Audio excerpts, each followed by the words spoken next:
এইবার শাকিব খানের কাছে হাত জোর করে মাপ চাইলেন আরফান মিশু।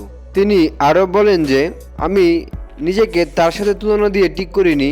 মেগাস্টার শাকিব খান ইন্ডাস্ট্রিতে সে আমার অনেক সিনিয়র, সে অনেক আগে থেকে মুভি নিয়ে কাজ করে, আর অন্যদিকে আমি নাটক নিয়ে কাজ করতাম অ্যান্ড পরবর্তীতে মুভি নিয়ে কাজ করা শুরু করি। চলুন সে কি বলে তার নিজ মুখে শোনা যাক। আমার কথা হচ্ছে, সিচুয়েশনটা যখন ঘটে গেছে, এটা আমি খুব স্পষ্ট এবং দায়িত্ব নিয়ে বলতে চাই যে এটা একটা ভুল বোঝাবুঝি। হ্যাঁ, আমার ইন্টেনশন কখনোই কোনো একজন মানুষকে কেন্দ্র করে কোনো কটূক্তি বা কোনো মন্তব্য করা কখনোই ছিল না, এখনও নাই এবং সামনেও থাকবে না। তো আমার মনে হয় যে এটা একটা ভুল বোঝাবুঝি।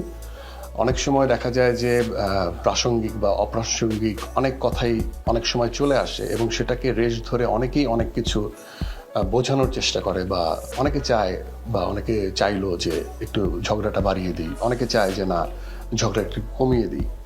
বাট আমার জায়গা থেকে আমি এর আগেও বলেছি, এটা একটা ভুল বোঝাবুঝি। কাউকে অসম্মান করে কারো ব্যক্তিগত বিষয়ে কোনো কথা বলার দৃষ্টতা আমার কখনোই নাই এবং এটা আমি দেখাইও নাই।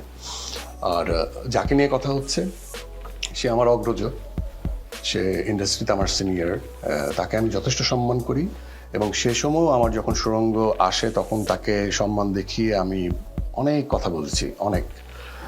কারণ একজন মানুষ এত দীর্ঘ কেরিয়ার, এত ইন্ডাস্ট্রিকে এত কিছু দিয়েছে, বিনিময়ে সে সম্মানটুকু ডিজার্ভ করে।